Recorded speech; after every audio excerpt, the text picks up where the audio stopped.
Dear audience, thanks for making it back. We're now about to start our fourth discussion on the collaborative economy. As usual, I'm asking you to be very active, and this you can do through the Twitter hashtag for our event today, which is EIF15. You're seeing it here on our screens. And also through downloading the app, which you received the invitation to download for yesterday at 3:30 in your inboxes. So please check that out. Also, I'm saying this because our three most active app users today will be invited to our gala dinner. So please participate in our polls, answer our surveys, post pictures and comments, and maybe you can make it tonight. I'd also like to welcome our cartoonist, who's right here, Rafa Sanudo. He will be making sketches. He has been making them all day and will continue to do so today. To ensure the liveliness of our debate today, we have totems all around the room. These totems are here to indicate to our speaker that they have 3 minutes tops to make their point across so that we can open the debate to you, the public. And finally, I'd like to introduce our moderator for this discussion, Dr. Eoin Drea, Research Officer at the Martens Center. Thank you, Anna. Hello, everybody. I want to thank everybody for coming today. It's been a difficult few weeks in Brussels, so it's great to see so many people here today. I'm going to start straight away because it's a very interesting topic. It's a topic I think that's very relevant to the European economy. So I'm going to start by introducing our panel. I'm very happy that our panel includes a representative from a leading collaborative economy company in Uber, policymakers, representative from the Commission, interest groups, and researchers. Our participants are Mark MacGann. He's head of public policy in Europe for Europe, the Middle East, and Africa. And I'm proud to say he's another Irish man who's transforming the European economy, or at least trying to transform the European economy. Siegfried Mureşan MEP. He's a Romanian EPP MEP. He's vice chair of the Budget Committee. And he is also the EPP party spokesman.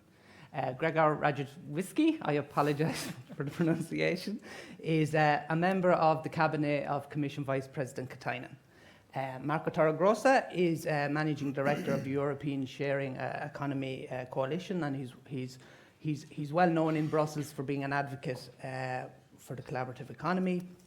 And Dr. Vera Demary is from the Cologne Institute for Economic Research, who has researched sharing the collaborative economy. I'll just say that for the purposes of this discussion, we'll utilise the term collaborative economy as kind of a catch-all term that will kind of encompass all different aspects of this area.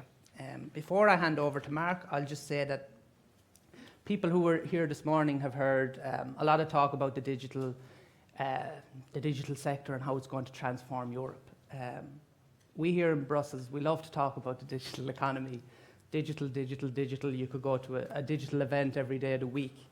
And I think it's unfortunate that when a market model comes along, like the collaborative economy, that instead of looking forward and seeing what exactly the potential for jobs and growth is in the long term, we seem to spend the majority of our time looking backwards and wondering how to protect these existing models that were established 50 or 60 years ago.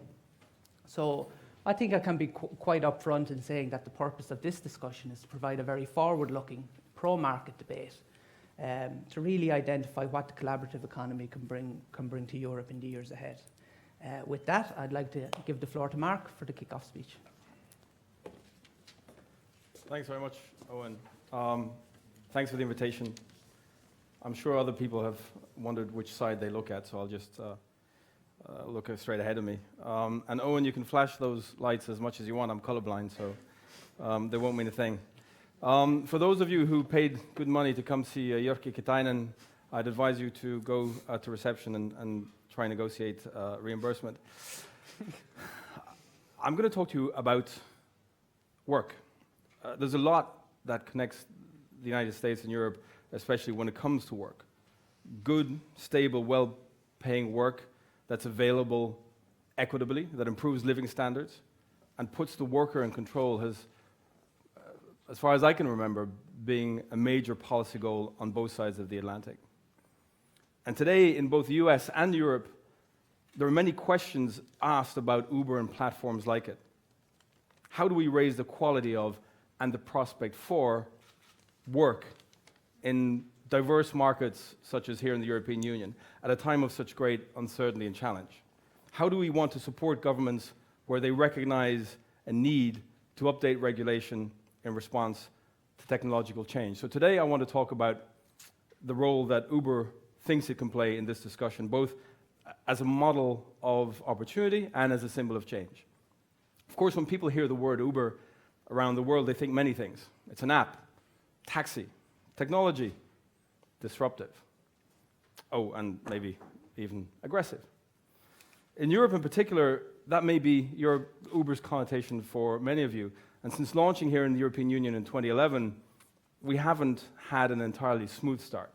Much of the conversation about Uber and services like Uber still focuses on whether or not they are actually good for consumers, or if they're good for cities. So our proposition for riders, this is a double-sided marketplace between riders on one hand and drivers on the other, the proposition is simple. Push a button, get a ride. Standing on the shoulders of the European giants that brought you mobile, broadband, satellite navigation. The giants of 10 years ago, Nokia, Ericsson, Alcatel. In just a few years, we've grown to operate in more than 370 cities in 65 countries and 23 out of the 28 member states here in the European Union. We're doing 3 million trips a day worldwide, and it's just starting. So on the rider side of this double-sided marketplace, apps like Uber can make it more affordable, more efficient, and safer to get around your cities. And there's tons that I'd love to talk about in terms of how we improve cities and mobility. But I want to talk to you about the other important benefit that Uber can bring. It's been discussed less, but I think it's particularly relevant for this group here in the EPP. And that's our broader impact on economies and the workers that drive those economies. To be clear, Uber wasn't started with the idea that it could become a powerful engine of economic growth or an income generator for millions of people around the world. It was started by two young guys who stood in the street in Paris and couldn't get a ride. Computer scientists, they went back, they built an app, and it was only ever supposed to be a hobby for them and their friends in San Francisco. And when I joined Uber 18 months ago, the scale of our two biggest marketplaces, drivers and riders, and the resulting economic impact of the platform was just starting to be visible. And as those markets become larger than certainly we ever imagined, we're discovering that platforms like Uber are boosting the incomes of millions of people around the world, helping people who are struggling to pay bills, people who are transitioning between jobs, or people who are looking for a longer-term career opportunity.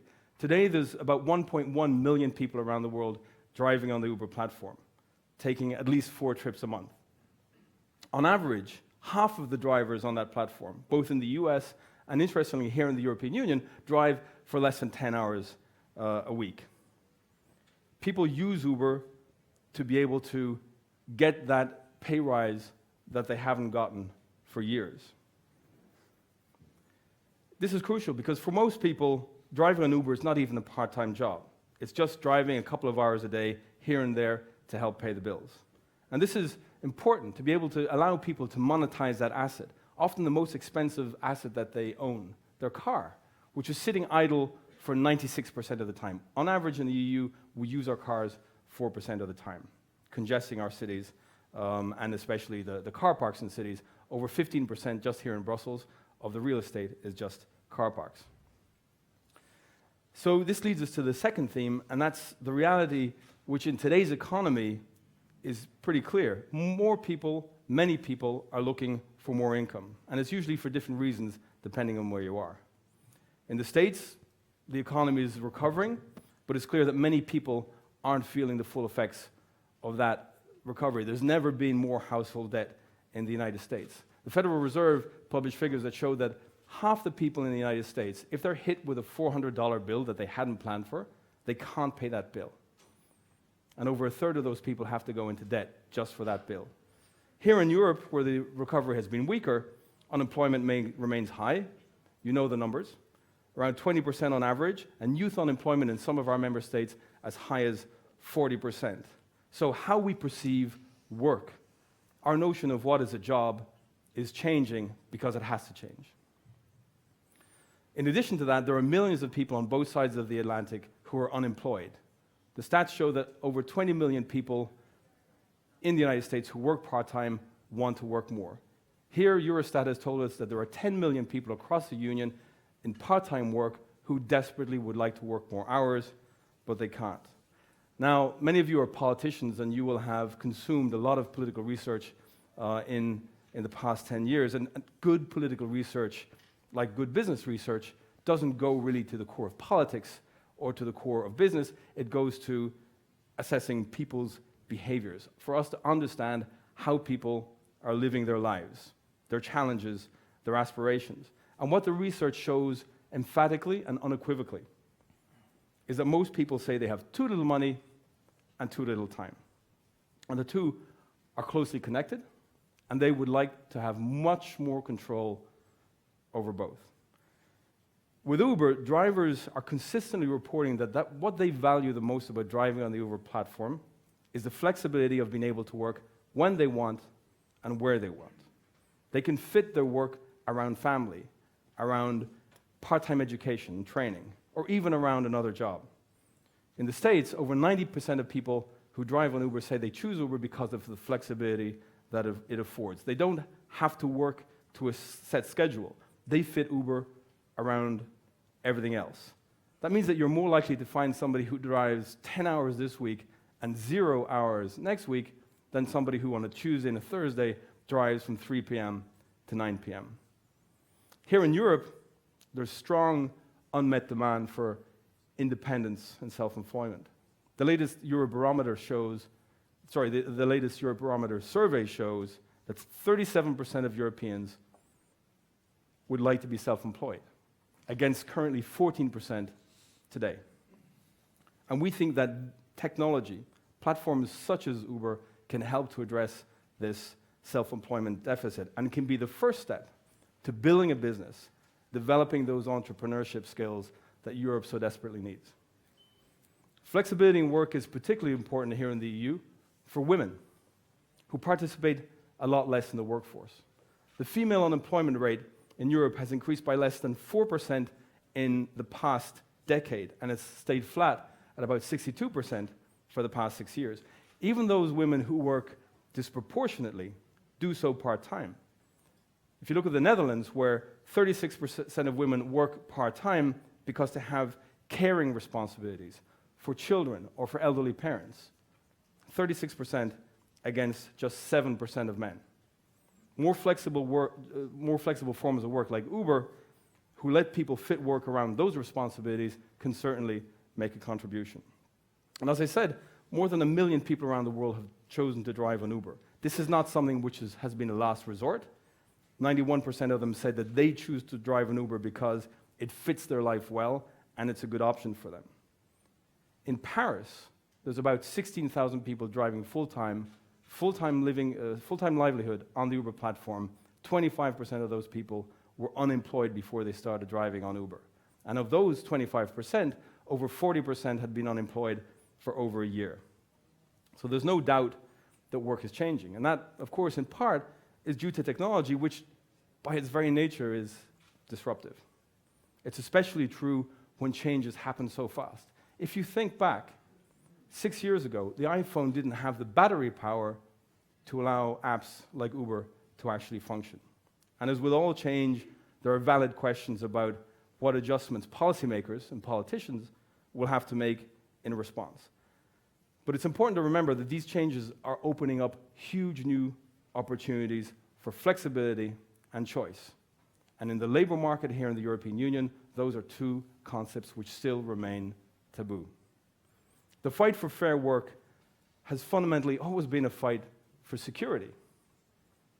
Security from unemployment, security from loss of income, security in the ability to find a job and support a family. That's not going to change, but the fundamental test of any labor market will always be the same. Does it help people to get work and secure an income? Does it give people the opportunity for change, for initiative, for entrepreneurship? When policymakers elsewhere look at Europe, they see amid the many strengths here in the European Union that the biggest problem our society and our economy has is a two-tier labor market, with insiders and outsiders. It's a privileged position for those on the inside, And it's insecure for those on the outside. And we can all agree that it's not ideal, especially for the millions of young people and the millions of women who can't break in to that market. So the challenge is, how do we find ways of working to close that plan? Obviously, I'm going to advocate for regulatory reform that allows for people to use their cars to make extra income, that allows people to drive other people to make a living. And we've seen many jurisdictions in the US and Mexico and the Philippines and India that have made those reforms in the past 2 years to make it legal to create that opportunity for people to work on services like Uber. And I'm very, very proud to say that yesterday, the first European member state has presented legislation to Parliament, cross-party support in Lithuania, for ride-sharing regulations to allow people to benefit from this opportunity. And the Commission's plan for the guidance it's going to issue on the collaborative economy is certainly an opportunity to deliver that sort of level playing field in terms of work, in terms of the labor market that supports the public interest. So when you talk about platforms such as Uber or such as Airbnb or Handy, we're talking about sectors that have historically been susceptible to tax evasion, to opacity, and with the technology, in terms of economic contribution, that should no longer be possible. Every euro you spend on an Airbnb, every euro you spend on an Uber is traceable and reportable.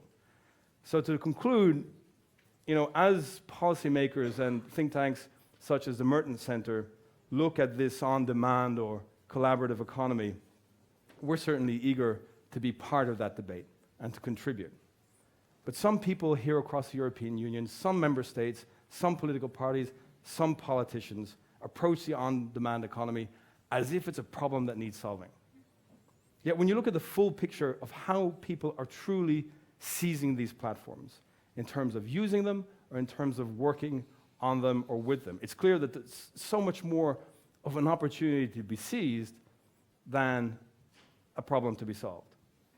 The benefits are many: control over your work, control over your schedule, the power to increase your income, and a chance to test and develop your own entrepreneurial skills. So, ladies and gentlemen, in conclusion, I would just say that we've got to stop running away from the opportunities that this technology presents, technology that was primarily funded and developed by Europeans, and we've got to embrace the opportunities because we no longer have the luxury of rejecting them. Thank you.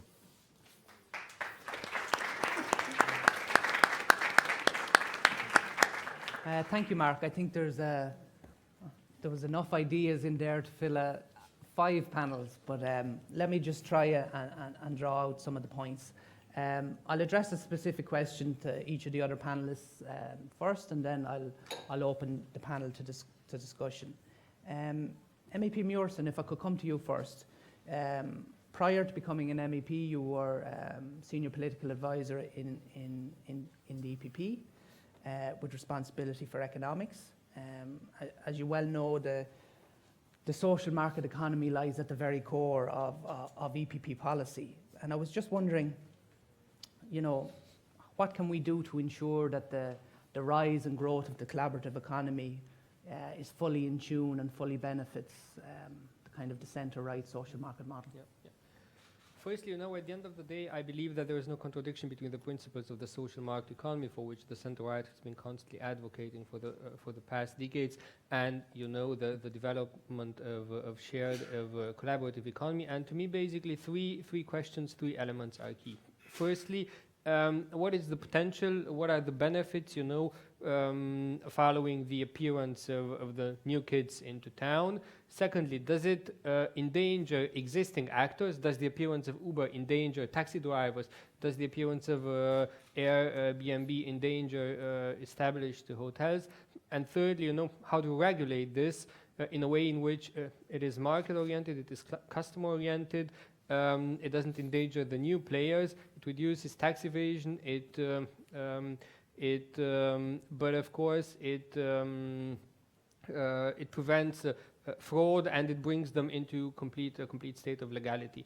Of course, I guess you won't allow me to elaborate on all three aspects now in the beginning. The yellow lights will flash, so I will just start eventually with the first one. In terms of benefits, potential, more globally seen from the collaborative economy. I mean, over the past year, the collaborative economy amounted in the US only for about $15 billion US dollars.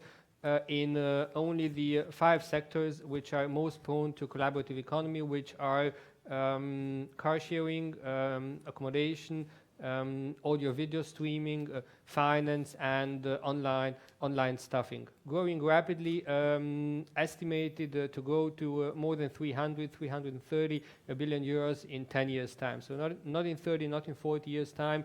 In 10 years' time, by 2025, the market of the collaborative economy will be more than $300 billion in the US only. So it's clear that there is opportunity for growth and jobs in there. Take peer-to-peer finance, crowdfunding, that amounts to 1 to 2% right now, but growing also at very high rates, like 30% per year. It will amount to about 25% of financing to SMEs within the next decade, which is also very much. So it's clear that this sector is here to grow. The essential question is, does it endanger established actors? Of course, in terms of regulation, what do we have to do to help you, but also does it endanger established actors? Critics, of course, say yes. My take is the following, that especially, if established actors are ready to adapt, and I will go into very concrete examples, there is even for them source of growth, of jobs, and of savings. Take, for example, hotels, who are clearly challenged by the appearance of Airbnb. I mean, how often do we check in a hotel at 9 or 10 o'clock in the evening and check out already at 7 or 8 o'clock in the morning, to go to a conference, to go to check the next, to catch the next plane, or so on. If the hotel industry were ready to disrupt their business, for example, by also renting their rooms during the day, not only during the night, and to the question, is there a market for this? I will get in a second, but I believe there is, then the hotels, for example, could, it's clear there will be a growth potential for them. If me as a customer, I'm always looking at check-in, check-out hours. If they will give me a 10% discount if I check in late, and a 10% discount if I check out very early, they always charge us if we check out late. But maybe once in a while I need an early checkout and a late check-in. Give me a 10% discount for each, and rent the room throughout the day to a different customer. It's clear, there is a source of growth there. You will make more money. I will save more money. Plus, you will create more jobs because now you will clean the room twice, and so on and so on. So what I'm trying to say is, especially if incumbents are ready to, disrupt their economy, and I just took a concrete example, I think there is a source of growth, of job creation for them as well. I see the green lights flashing more later. Okay, thanks, Siegfried. We'll come back to that issue because it's very important. I just want to draw 2 other issues in this first round, is to continue to look at the regulatory situation, and also to look at how the collaborative economy is feeding into how work is actually changing in the European economy. Mr. Radziejewski, if I could come to you next. As Mr. MacGann mentioned from Uber, we have the Commission communication on the single market, of which the collaborative economy forms a very important part. I was just wondering maybe if you could tell us more about the Commission approach, and maybe if you think that the recently published Commission paper will, push Europe's national regulators and policymakers to deal more proactively with the sharing economy, collaborative economy.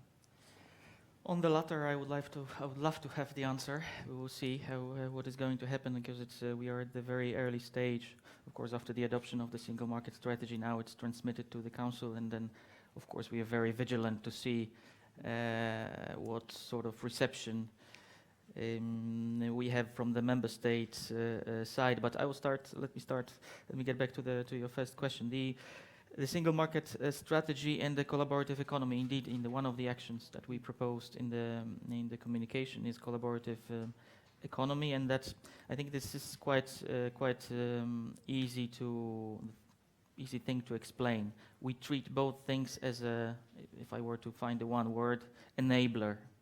Single market is, in our eyes, supposed to serve the purpose of enabling both sides of the market to take active part in it, the businesses and consumers. We want to provide the ecosystem that would enable innovative thinking, that would enable the brains to flourish on the market, but also at the same time allow consumers to take the best educated, most favorable for them choice. So that is the underlying logic behind the single market strategy approach when it comes to the overall approach. And when you have a look at the collaborative economy and the underlying logic there, this is exactly the same. This is a bit little scale, but the logic is exactly the same. We treat the collaborative economy as an opportunity. It's clearly visible. You cannot really turn blind eye on what's going on. We have perhaps we still lack a bit of the evidence, let's say, to be very decisive on what effect it brings. But I think it doesn't take a scientist to say that the opportunities are there, and we recognize them. We want to allow it to grow. But on the other hand, this is not only the opportunities, as is always the case with the new phenomenon, relatively new phenomenon. We need to be very vigilant, and it's not only the opportunities; it is also the other side, and we have to be, let's say, if not cautious, then indeed vigilant to see. And of course, I'm referring to the situation of incumbents. We have lots of violence here and there. Well, this is not an easy ride. Let's face, or it will not be an easy ride. Let's face the truth. That's why we are humble enough, as the institution, to admit that we don't really know everything, and probably we will never know everything. But at least we will be gathering. We are now in the process of collecting the information. I would like to invite everyone, in fact, to participate actively in this process. Let me refer you to the consultations on the online platform and sharing economy. We'll be really delighted to hear what you have in mind in this respect. And on the basis of other studies that we also conduct. We will come later in 2016, plus or moins mid-2016, with the promised agenda that will I will end in a second. Yeah. That will first address or will try to put this phenomenon against the context of already existing EU legislation, okay. But also try to see whether we have still regulatory gaps that needs to be addressed. And if the latter is the case, then certainly we would love to act on the basis of the evidence gathered in this preparatory process. So I would, let's say, listening mode and very receptive mode we are at. Great, thank you very much. Dr. Demary, I think that kind of builds nicely into your area, because you've written in your research about the importance of regulators, of European policymakers ensuring a level playing field for these new, relatively new collaborative companies, companies like Uber. So maybe you could just talk about why it's so important and why the level playing field is so important. Yeah, of course. I think we've heard some of the issues, some of the relevant aspects already, and I'll try to weave them all together. In most markets, companies of the collaborative economy face traditional incumbents that try to protect their market, which is just a natural thing to do, especially because these markets have often been uncontested for a long time. At the same side, the regulation has been around for quite a while as well, and has often not been updated to technological progress, say with respect to the taxi market, for example, where GPS, at least in Germany, doesn't play any role at all. So what needs to be done in order to to ensure fair competition is we need a review of regulation. We need to see if the existing regulation in all the separate markets that are affected is still up to date, or if we need to liberalize it in some markets. And that is especially important because the companies of the collaborative economy are innovative, especially innovative. And in order not to, crush this innovation, we need to have fair competition. The major issue is here to look at markets separately, to review the regulation, and to do it quickly, because especially the smaller companies that are just starting up, they face tremendous costs dealing with legal uncertainty, dealing with legal battles, because often enough the traditional companies take them to court in order to protect their niche, their area, their market. So a quick, separate review is what we need now to have fair competition. Okay, thank you very much. Marco, I'll come to you now. We heard in Mr. MacGann's speech, he talked briefly about the future of work. We were talking before the panel, and again, it's one of these issues that's becoming increasingly popular in Brussels. But what I wanted to ask you is that we've got the rise of the collaborative economy. In a sense, it's facilitated by improvements in technology. And I was just wondering, rather than always looking backwards and seeking, to protect models that were, developed decades ago, maybe we should begin to acknowledge the potential of the collaborative economy, the potential of technology to reflect how work is going to change. Maybe if you... Absolutely. I think conversation at the moment are split between two extremes. There are the critics that worries that sharing a platform may seduce underemployed and economically weak people into some jobs with no benefits and few protections. And others say that actually workers are looking at this collaborative platform for something better than benefits and protection, which is autonomy and flexibility. Although most of the workers don't realize that this comes to a cost that usually the employers were paying in the past. But let me tell you that having researched the peer economy for the last 5 years, I think this discussion is quickly becoming outdated. Questions like, is the sharing economy exploitative? Is it really sharing? How do we call it?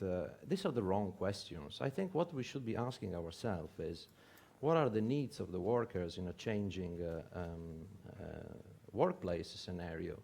What is a flexible labor market? What is a job? Do we always need to measure the strength of the economy by the number of jobs? Why? Can we measure work instead? I mean, suppose for a moment that Mr. Juncker or Madame Thyssen would wake up tomorrow morning and say, I'm never going to create all of these jobs that I promised to my citizen with the current economic climate. So I'm just going to focus on irregular work, flexible work. I'm going to focus on giving every economic opportunities to my citizen to find a decent work, okay? So in order to do that, how do I make that happen? I need to access state-of-the-art marketplaces. I wanted to go back to the point of Mark, which was very right. I think we are not there yet where the workforce is going to be fully contingent any soon. And we're not there yet where collaborative marketplaces can create a credible alternative to a jobs. I mean, as Mark said, I mean, these days, the vast majorities of workers in the collaborative economy are doing that to supplement their income. So they're building actually income security. So as a fallback plan, if they're losing their main jobs. I mean, sometimes they're doing this to follow a passion or to explore new career opportunity, new business opportunities. But certainly it's not going to be their main job. And this is very important.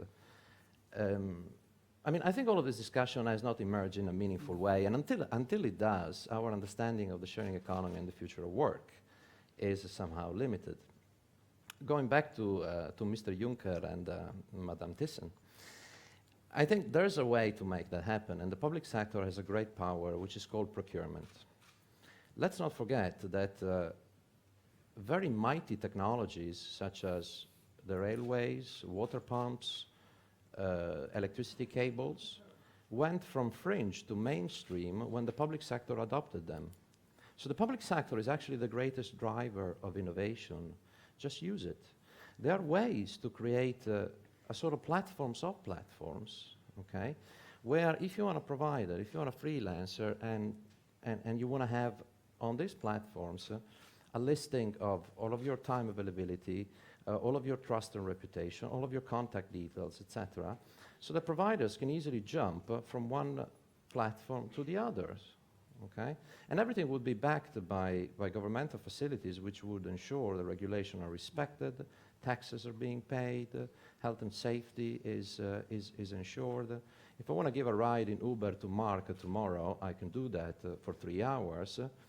If I have a spare room and I want to give some accommodation to another colleague tomorrow for half a day, I could do that.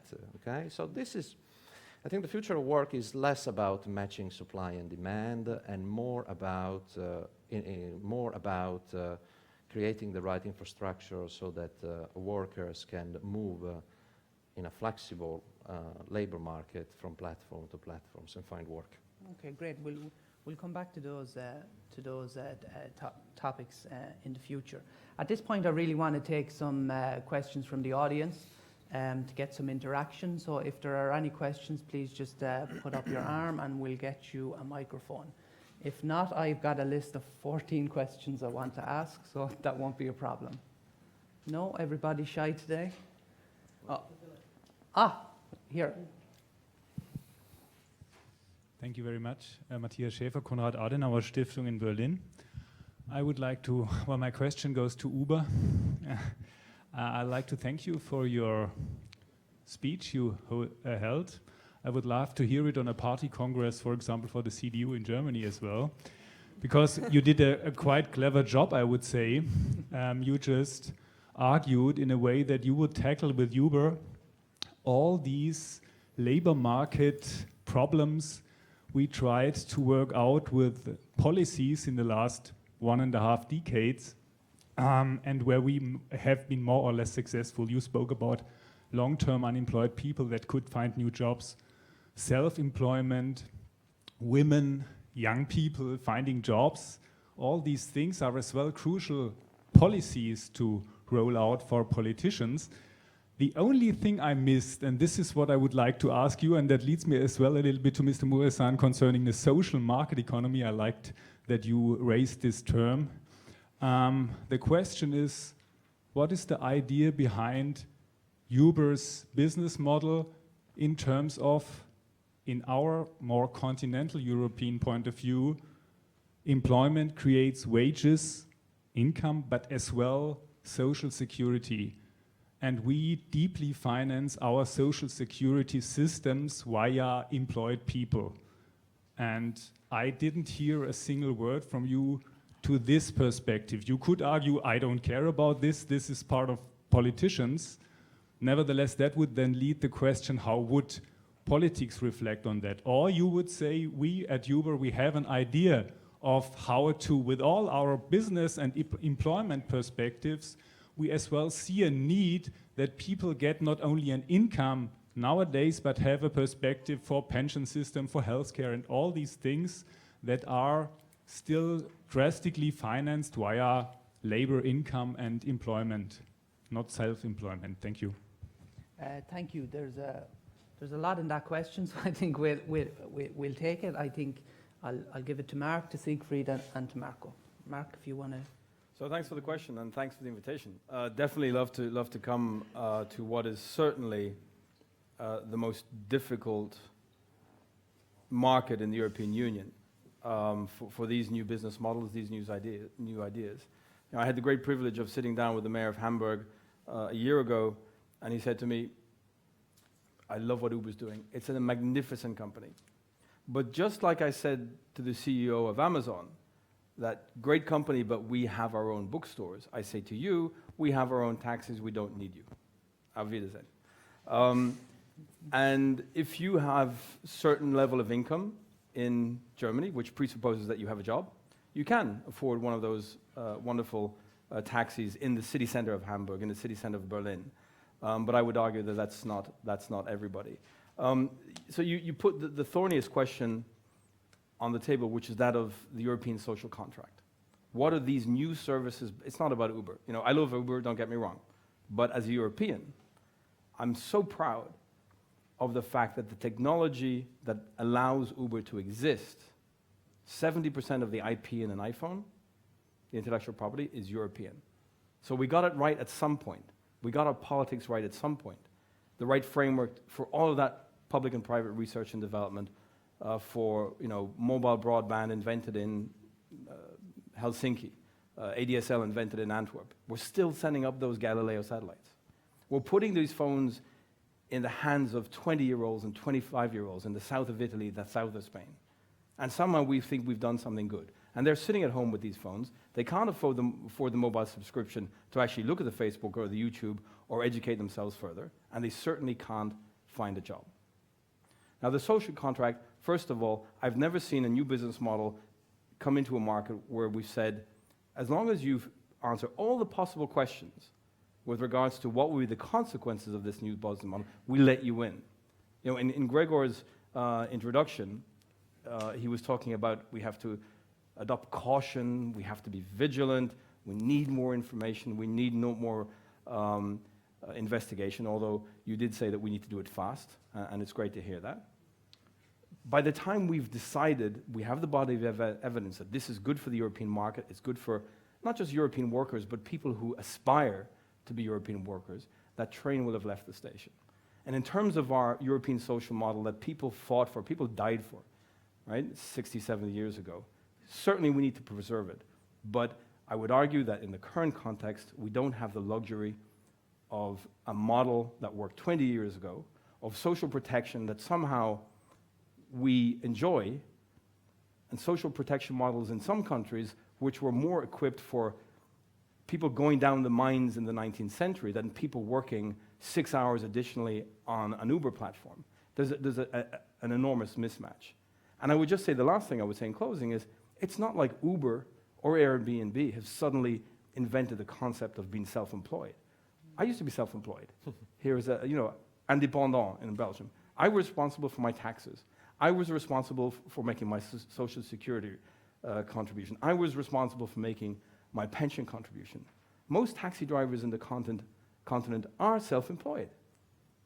There's something like 15 million workers in France who are indépendants, auto-entrepreneurs, self-employed. So it's not like we've invented this. So stop, and I don't mean this to you, sir, of course, but to those political parties, those politicians, those commentators who say, it's about taxation, make everyone pay their taxes. It's about social security. There is a model, there's always an answer.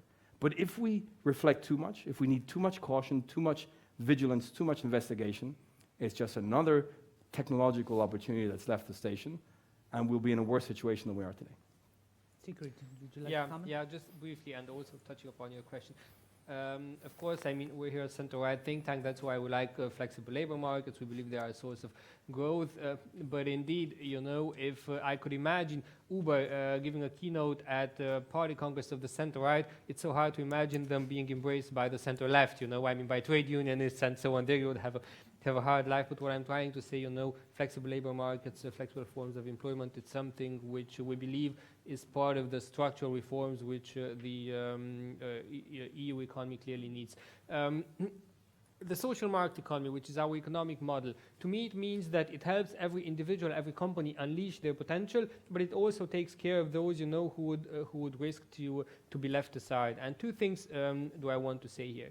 Firstly, with the shared economy, we are seeing that the age distribution becomes more and more uniform. So what I'm trying to say is it's more and more also elderly people who are ready to embrace shared products more and more compared to 3, 4, 5 years ago. If I'm looking at the facts, people 35, 55 are ready to embrace shared economy in a percentage of 40, 43%. People 18 to 35 are only several percentage points above at around 50%, which leads me to the point that we need to invest in e-skills. So The shared economy is very much about technologies, about making sure that, access to technology, as you rightly said before, the fact that someone, does not have access to or cannot afford a subscription or so on, the technological barriers do not become a burden to the shared economy. And this is where I think, policymakers have a role in making sure that e-skills are higher on the agenda, on the education agenda in Europe, especially in lifelong learning and especially for elderly people. And then secondly, regulation, the part that, we make sure that this new component to the economic, to the European economy, it does not leave anyone beside, and it protects, those whom it needs to protect.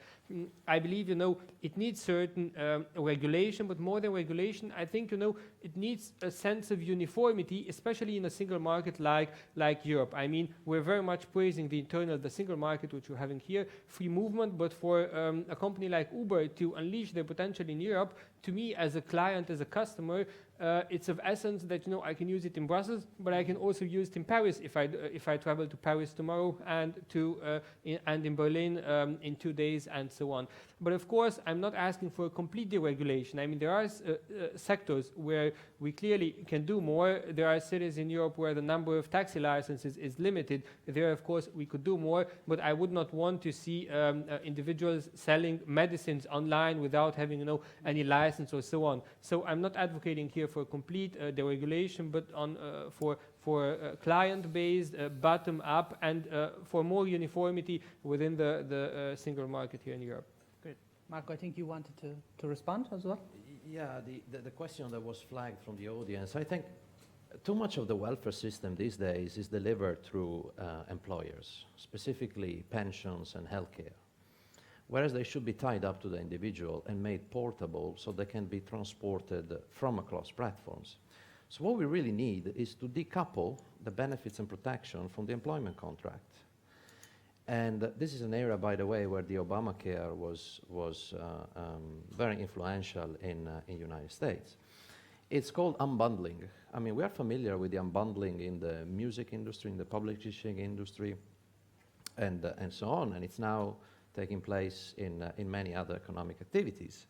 So what's happening is that products and services are becoming more accessible in smaller pieces and from different providers. And this is not only true for consumers, it's also true for workers. I mean, work is much more accessible than ever.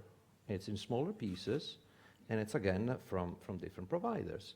Now, all the components which we came to think that were inherently linked to a job now can be easily unbundled. You mentioned training and education.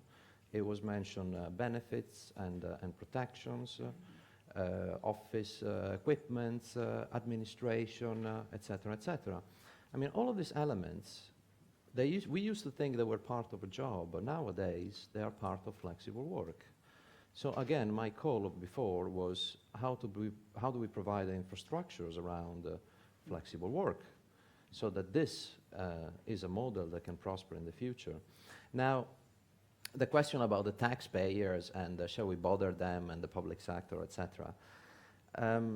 Obviously, this comes to some cost, and I think some of the marketplaces and platforms out there could contribute in making all of these benefits portable. In US, there's a very interesting discussions now which has been initiated by some guilds like Freelancers Union or peers, which is really how to make these benefits decoupled or unbundled from the employer, and who's going to pay for it. I think we're at a very, very early stage, so it's a difficult question to answer. Yeah, I think it's interesting to respond to the question also that, to reflect the changing environment, the Martens Centre in 2016 will undertake a major research project looking at the future of the social market economy in the 21st century across a whole variety of issues, social security, education, health, etc. But I want to come back to, I think a point was raised, I'm not sure by who, when they talked about the attitude towards the self-employed and towards being an independent worker in Europe, which I think is very interesting. Maybe I might have an Anglo-Saxon view on this, but certainly I detect in Belgium a certain reluctance or a certain embedded perception that perhaps being self-employed or being an independent worker is some sort of second best scenario. So Dr. Demary, I'd just like to ask you, we have the attitude that, we've got 28 different regulators in the EU, it's, terrible, terrible. But do you think there's also a cultural dimension? It was raised in a panel this morning, and it's the dimension about how we view personal bankruptcy, how we view our education model, how we view our attitude towards innovation and entrepreneurship. The data certainly, support this hypothesis. When we look at data for the US and European economies, we can clearly see that, for example, fear of failure of becoming an entrepreneur is far more widespread in European countries than it is in the US. In the US, it's about 30% of Americans that perceive positive opportunities of entrepreneurship, of becoming self-employed, that do not actually go forward and become an entrepreneur because they are scared of failing. Whereas in European countries, it's over 50% of people who actually think, this might have some benefits, it might have a positive outcome, but I'm still not going to do it. So there's a big gap there with respect to that, and also this point is supported by the media perception as well. Data show that in the US, an entrepreneur is perceived to be, has a lot more positive connotation really than in European countries, supported by how they are portrayed in the media and how often actually entrepreneurship plays a role there. So entrepreneurial culture is definitely a big part of why Europe is lagging behind the US when it comes to founding companies, starting businesses. And I think it's interesting. It comes back to Uber. I think it's just an economic fact that the expansion of Uber, driven by the capital markets in the US, simply probably couldn't have happened in Europe. I don't think the European capital markets would have been so excited about putting money into an Uber initiative. Just, Mark, before I come back to you, I just want to ask Gregor a quick question.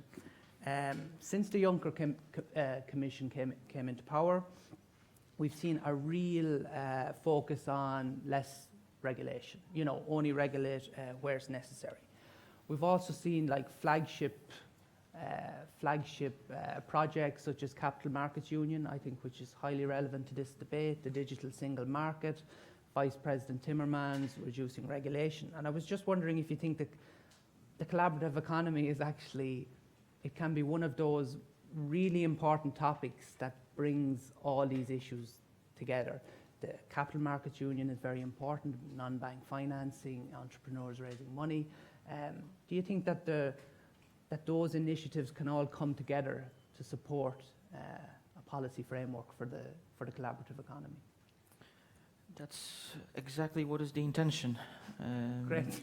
When you see the introductory pages of the single market strategy, the communication per se, it refers exactly to these initiatives earlier that were adopted earlier on, and certainly they should not be treated as standalone activities by the Commission. On the other, that's absolutely on the reverse. It should. This is, as I mentioned, the ecosystem that we need to, or we want to create, and within this ecosystem, the new phenomena, economic phenomena like the collaborative economy, hopefully could expand, bringing all these opportunities that we mentioned.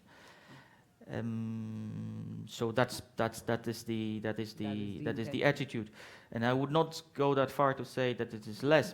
I would say better when it comes to regulation. Sometimes it means the same, not necessarily all the time. So it's a bit of the nuance. Okay. May I still jump on the thing that was mentioned, Mark? Pace of action. I think the you know, if I'm not mistaken, I'm not a native speaker, but sometimes I heard that haste makes waste, or something like this. You better place to judge. I think it is in effect to the benefit of the companies that are embraced by the collaborative economy. If we take really this, I put it as cautious, but meaning that taking into account different aspects of the whole thing. Different meaning, if we ignore social security issues or taxation issues, it will never fly. I mean, our best intentions will never fly with member states. Back there in the capitals, there will be no political agreement to go on with this agenda point. I think it's clear. That is why I mentioned that we need to be vigilant in a way to take everything into account. And I agree. My boss likes to say that it is very easy to regulate the past. It is very difficult to regulate the future. And given the dynamism of this, what we see, it is indeed quite a challenge. And of course, what I'm saying now is contradictory to this vigilant and slow approach to the things. But well, we need to find this golden balance, as always in life, in the end.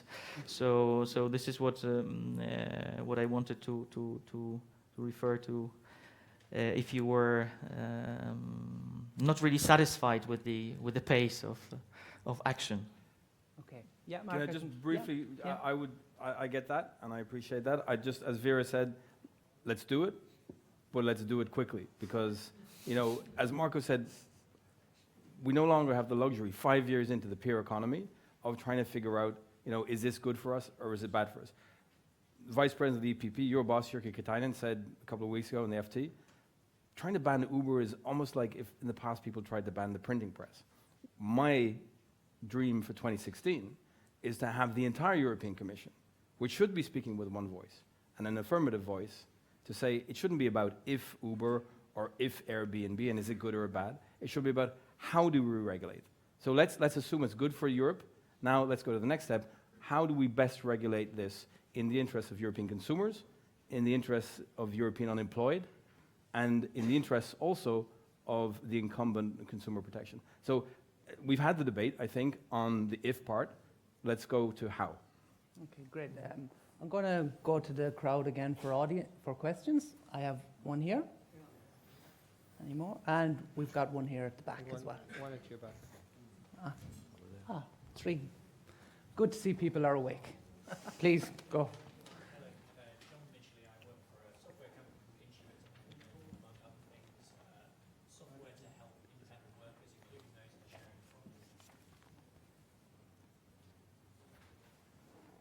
Software, but apparently I can't operate a microphone. Apologies for that. We make software for, amongst other folks, independent workers in the sharing economy, the collaborative economy, to meet their tax obligations. So when I think about Uber, essentially what's so exciting, I think, from a work perspective, is that it's a big shiny button that says work, and you just have to press it to get some work. And that really is a very transformative idea. And I think what was very compelling about the vision that Marco sort of sketched out in his opening remarks was, in the future there could be potentially a lot of buttons like that, because there's lots of different platforms offering this kind of work. And I think that really gets us then to the solution about the social market economy, because companies like Uber will be incentivized to offer benefits in order to attract workers to its platform. At the moment we have something with an imbalance between workers and platforms.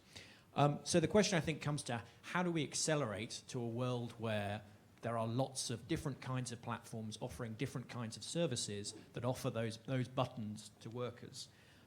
So my question is there one simple policy lever out there that can get us to that future state? Or is it that there's multiple little things that we need to do better across Europe? Okay, thank you. I'll take the second question here. Yeah.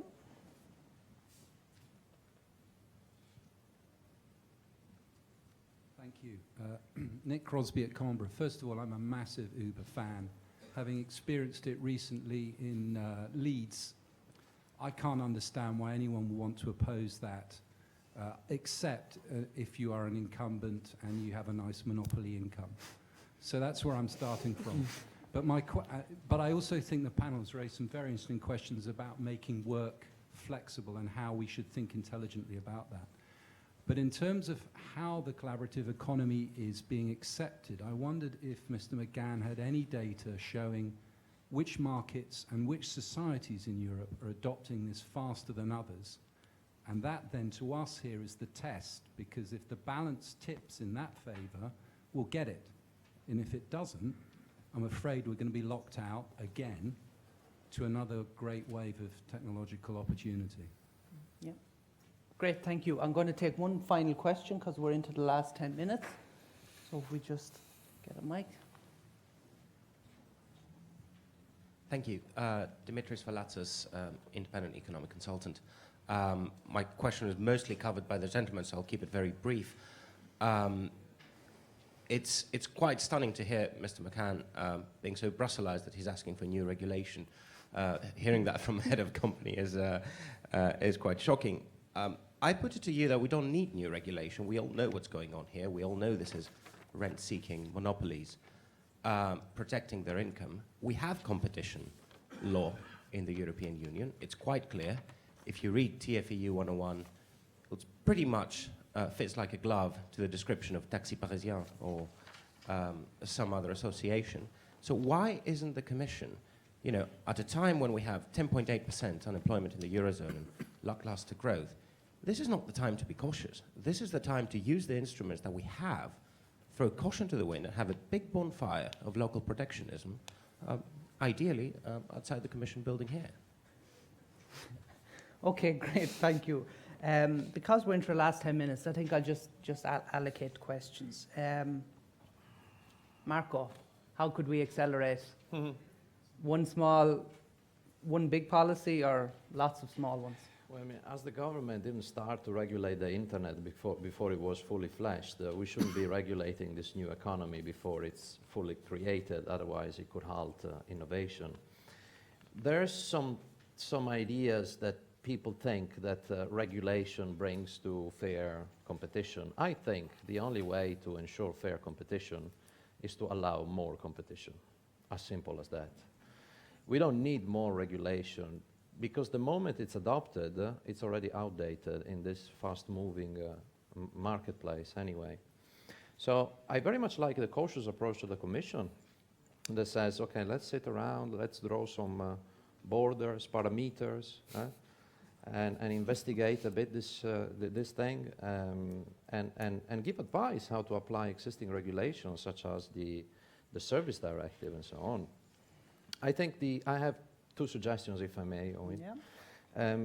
I think regulators need to understand that they need to make it easy for these things to start. So they need to relax their licensing regulations and requirements and increase the freedom of operate to the player. Because this is critical for experimentation and innovation. As a result of this freedom to operate, the big players should share their data. In real time, unmassaged, exactly how they get the same data from their users. And and they need to realize that sharing this data could create also some kind of accountability. Now, all the benefits of the Airbnbs and Ubers in the world, they need to be made much more explicit to the policymaker, and also understand that, for example, Airbnb could make the housing situation in San Francisco worse, or Uber could make the traffic in New York City worse. But anyway, okay, the regulators need to have these data in order to make informed decisions. Vera, if I could ask you maybe focus on competition, would that be the regulatory response, getting that up and running? And well, at the moment competition is really difficult because the sharing economy companies are constantly involved in legal battles. So I think something needs to be done. We can't just, rely on the instruments we have, because, regulation in many markets is really outdated and needs to be checked in order to get things really running. And this is especially valid, as I said before, for the small players, not for Uber. you can probably handle the costs that are associated with this, but you would be in a much better place too if you know, you could just, you know where you're going and which markets are relevant and which where you can act in what way, you know. So there really needs to be some action from our point of view. Okay. Mr. Radziejewski, you're the only representative of the Commission on the panel, so I have to put the question to you, why isn't the Commission acting faster? If you want to answer. As I can only repeat, we want to strike the golden balance. You've heard voices from here and there which were counterbalancing themselves, and I think we are in this safe position. No, more seriously, in fact, this is what we see. On one hand, it is exactly the quite interesting to see that company asks for more regulation, and I can perfectly understand why, given that the lack of this regulation, as the reality shows. Mark, you will correct me if I'm wrong, but the lack of this regulation now puts the ceiling to the company to grow, in fact. And I have not mentioned this in the context in the context of the single market, that what we see now and these local activities vis-à-vis sharing economy businesses, in fact, there is a risk that they will lead to that level of fragmentation of the market, that it will be then very difficult to get back and put this into to provide this level playing field and the platform which is common for big European platform which is common to the collaborative economy businesses to be built on. So it's a bit like. Of course, in action, there is a risk that we will miss the train. But on the other hand, don't go that too far. We have to judge to what extent, and how fast we need to do that. To what extent, in the meaning of, indeed, we don't want to stall the innovation. I mean, the more regulation, the more risk that the innovation and the ideas there, of which we are not aware yet, will not be put into motion. So it's a bit, again, this is where we are, between the rock and hard place. But I can promise we do our best with your help. Great. Siegfried, if I could come to you for a kind of a final comment. Look, maybe just a brief word on regulation and a brief word on consumers, because we have spoken a lot, from employment perspective, but I haven't had a chance to, touch upon consumers. Regulation, of course, clearly, it needs to bring the shared economy fully to legality, be transparent, avoid tax evasion, because as a consumer, I'm more prone to use this service if I know it's fully legal, if it's in a transparent way, and especially in Europe, which is a space of free movement, of a single market, it needs to be accessible in a uniform way, from one corner to another. And what I also think we need to do is we need to stimulate innovation. For the time being, we're having the feeling that Uber has found the holy grail, but these new actors in the European economy, they would also need to innovate, and your business model would also need to evolve if you are to be successful in the long run. And as concerns consumers, clearly this manages to satisfy needs which consumers had, which they were not able to satisfy before. And take my example from before with the hotel, with the units like one hotel room to one client per 1 day, with me paying it, although eventually I don't need it for 24 hours. If I'm sharing that, sharing the unit of a room during a day, eventually a client who would need a room during the day, a business client arriving in a place, and before he goes to a meeting, he just needs a room, for half a day to work or to make some phone calls and so on. That additional need, which was unsatisfied until now, can be satisfied. And last one issue, can you manage, can you prevent a disruption? I clearly believe you can't. And even when it's not coming from shared collaborative economy, take WhatsApp, for example. How many SMSs did we send over the past 5 years, every year on a daily basis? I think around 20 billion SMSs per day, constantly over the last 5 years. 5 years ago, we didn't have WhatsApp. Now we're sending per day more than 30 billion WhatsApp messages, but our behavior in relation to SMSs has hardly changed. So what I'm trying to say is, no, you cannot prevent, you cannot stop disruption, and sometimes if the incumbents have a competitive advantage, or if they disrupt their businesses by themselves, no, they would not be worse off at the end of the day, which is what everyone fears. Okay, great. Thank you, Siegfried. Mark, we started with you, so we'll finish. I think there was a question about which markets are adopting faster. How does Europe compare to America, Asia? I'm going to be a bit greedy because there were 3 questions. The first and the third question, the answer is the same. And it was like, do we need new regulation, or do we just need to improve existing regulation? And who's going to be, which person or institution in Europe can actually lead the way? I used to think it was politicians. You vote for somebody, they take leadership, and they do the right thing. It's a friend of mine was at a meeting of the center left in Berlin a couple of months ago, and he's the Minister of the Economy for one of the European member states. And the meeting was hosted by Sigmar Gabriel, and they talked about us.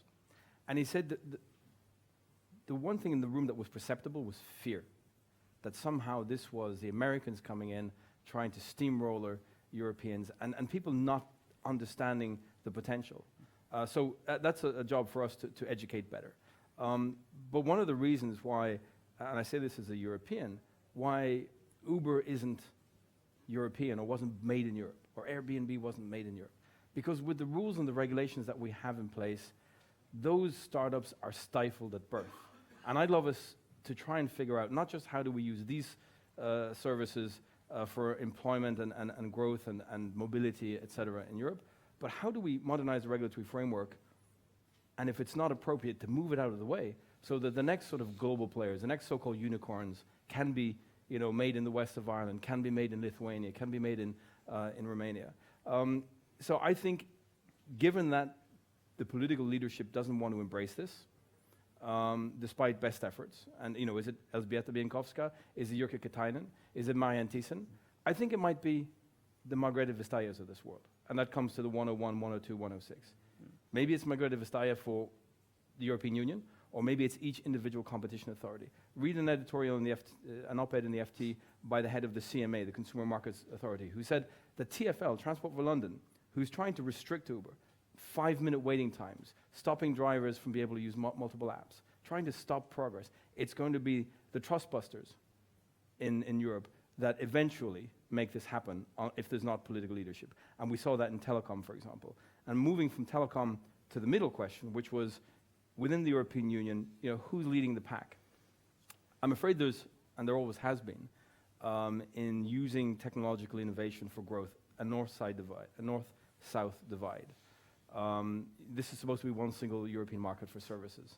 We are in 11 cities, including Leeds, in the UK, fully regulated, fully licensed, and it's tough regulation. We're doing 1 million trips a week just in the UK. Another member state, Spain, a lower court commercial judge said, taxi union, you're right, this could prevent you from competing. Banned. Instructed telecom operators to block the app. Even Spaniards going to London couldn't use Uber. Where is the single market? Where's the European Commission enforcing that single market? We're not asking for new rules, not asking for new regulation. We're asking for the stuff that's in 49, 56, 101, 102. Anyway, there's a bit of an east-west divide. Okay. Also, if I look at, I love going to Estonia. I love going to Lithuania. And we sit down and they're saying, how can we make this happen? We need growth, we need mobility, we need investment. And it's a bit of a surreal scenario when we're sort of saying, well, this is what the ride-sharing regulation could like. And they look at us and say, you're awfully bureaucratic. We don't want all that red tape. So I do think that, somebody said that if we lose Schengen, we lose the European Union.